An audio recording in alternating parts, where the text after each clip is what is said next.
FTFS stocks Tamil நேயர்களுக்கு வணக்கம்.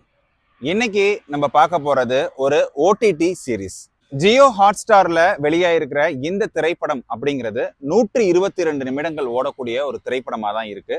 இன்னைக்கு நம்ம பார்க்க போறது லக்கி த சூப்பர் ஸ்டார் அப்படின்ற ஒரு குழந்தைகளுக்கான ஒரு எக்ஸ்க்ளூசிவான ஒரு திரைப்படம். உதய் மகேஷ் இயக்கத்துல கவிதாலயா தயாரிப்பில் உருவாயிருக்கிற இந்த திரைப்படத்துல ஜிவி பிரகாஷ் மற்றும் Anaswara Rajan lead role play பண்ணிருக்காங்க. இந்த திரைப்படம் முழுவதும் பாத்தீங்க அப்படின்னாக்க நாய்களுடைய மைண்ட் வாய்ஸை பேஸ் பண்ணி தான் இந்த ஒட்டுமொத்த திரைக்கதையுமே நகர்த்திருக்காரு இயக்குனர். சரி, இந்த திரைப்படத்துடைய கதை என்ன அப்படிங்கிறத பார்க்கலாம். இந்த திரைப்படத்தில் வரக்கூடிய தேவதர்ஷினிக்கும் சுப்புவிற்கும் ஒரு அழகான பெண் குழந்தை பிறக்கிறாங்க. அந்த பெண் குழந்தை ஒரு ஆட்டிசம் நோயால பாதிக்கப்பட்ட ஒரு பெண் குழந்தையா இருக்காங்க. சரி, இப்படியான ஒரு குழந்தைக்கு என்ன மாதிரியான ட்ரீட்மெண்ட் கொடுத்தா உடனே அவங்க ரெக்கவர் ஆவாங்க அப்படின்னு சொல்லி அவங்க நிறைய டாக்டர்ஸை கன்சல்ட் பண்றாங்க. அப்போ ஒரு டாக்டர் சொல்றாங்க, அந்த குழந்தையோடு அதிக நேரம் செலவிடுங்க, அந்த குழந்தைக்கு பிடிச்சமான விஷயங்களை வாங்கி கொடுங்க அப்படின்னு சொல்லி கவுன்சிலிங் கொடுத்து அனுப்புறாங்க. அதன் பிறகுதான் படத்துல நம்மளுடைய ஹீரோ என்ட்ரி ஆகிறாரு.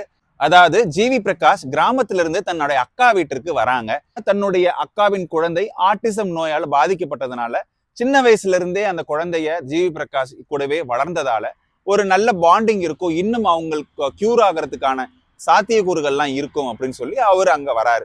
மறுபக்கம் கர்ப்ப காலம் முடிஞ்சு குட்டி போடக்கூடிய தருவாயில ஒரு தாய் நாய் ஒரு பாலத்திற்கு அடியில ஒரு குட்டியை ஈனக்கூடிய ஒரு பருவத்துல இருக்குது. அப்போ திடீர்னு சென்னையில ஏற்பட்ட ஒரு மிகப்பெரிய புயல் மழையின் காரணமா அந்த வெள்ளப்பெருக்குல அந்த நாய் மற்றும் அந்த குட்டிகள் எல்லாம் அடித்து செல்லப்படுது. அப்படி போகும்போது அந்த தாய் நாய் எப்படியாவது குட்டிகளை காப்பாற்றணும் முயற்சி பண்ணி ஒரே ஒரு குட்டியை மட்டும் காப்பாற்றி கரையோரம் கரை சேர்க்குது. அந்த தாய் நாய்க்கு தான் கோவை சரளா அவர்கள் டப்பிங் கொடுத்திருக்காங்க.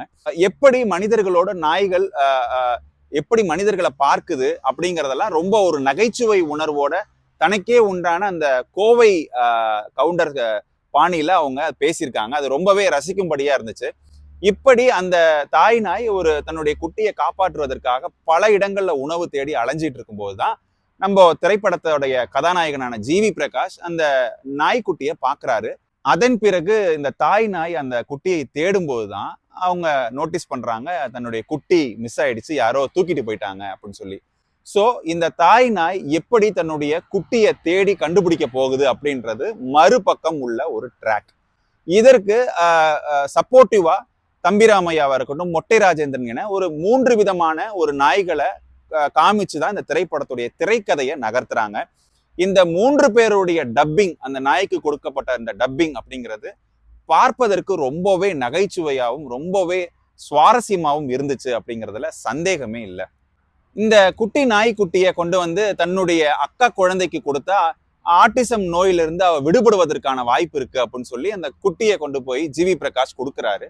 அதன் பிறகு அந்த குழந்தையுடைய அந்த நடவடிக்கைகள் எல்லாமே ரொம்பவே ஒரு சாந்தமாயிடுது.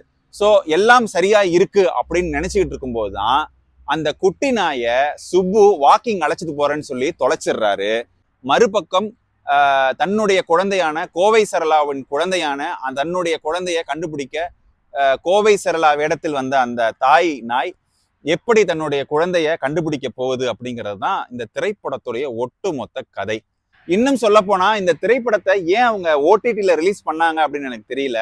ஏன்னா இப்போ எக்ஸாம்லாம் முடிஞ்சு குழந்தைங்களுக்கு சம்மர் ஹாலிடேஸ் டைம்ல இந்த மாதிரி படங்கள்லாம் வரும்போது உண்மையிலேயே குழந்தைகளுக்கு வந்து ரொம்பவே ஒரு ரசிக்கும்படியான ஒரு திரைப்படமா தான் இந்த திரைப்படம் அமைஞ்சிருந்தது.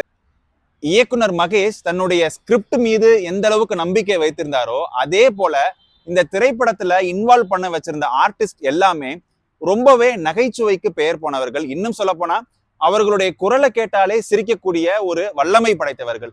இவர்களெல்லாம் இந்த திரைப்படத்துல உள்ளடக்கி அதை ஒரு திரைக்கதையை வந்து கொஞ்சம் விறுவிறுப்பா குழந்தைகள் ரசிக்கும்படியாக உருவாக்குனது அப்படிங்கிறது இந்த திரைப்படத்தோட கூடுதல் பலம் அப்படின்னு சொல்லலாம். சரி மக்களே, லக்கி த சூப்பர் ஸ்டார் திரைப்படத்துடைய கதை என்ன அப்படிங்கிறத சொன்னேன். உங்களுக்கு எப்போ நேரம் கிடைக்குதோ ஜியோ ஹாட்ஸ்டார்ல இந்த திரைப்படத்தை நீங்க பார்க்கலாம். குழந்தைகள் மட்டும் கிடையாது, ஃபேமிலியோட உட்கார்ந்து ஒரு நல்ல ஒரு படம் பார்க்கணும் அப்படின்னா நாளைக்கு சண்டே நீங்க கண்டிப்பா இந்த திரைப்படத்தை பார்க்கலாம். சரி மக்களே, லக்கி த சூப்பர் ஸ்டார் திரைப்படத்துடைய விமர்சனம் உங்களுக்கு பிடிச்சிருக்கும் நான் நம்புறேன். என்னுடைய விமர்சனம் உங்களுக்கு பிடிச்சிருந்ததுன்னா லைக் பண்ணி, சப்போர்ட் பண்ணி, ஷேர் பண்ணி, சப்ஸ்கிரைப் பண்ணுங்க. மீண்டும் வேறொரு நிகழ்ச்சியில சந்திப்போம். அதுவரை உங்களிடமிருந்து விடைபெறுவது நான் உங்கள் அபராஜித்தன்.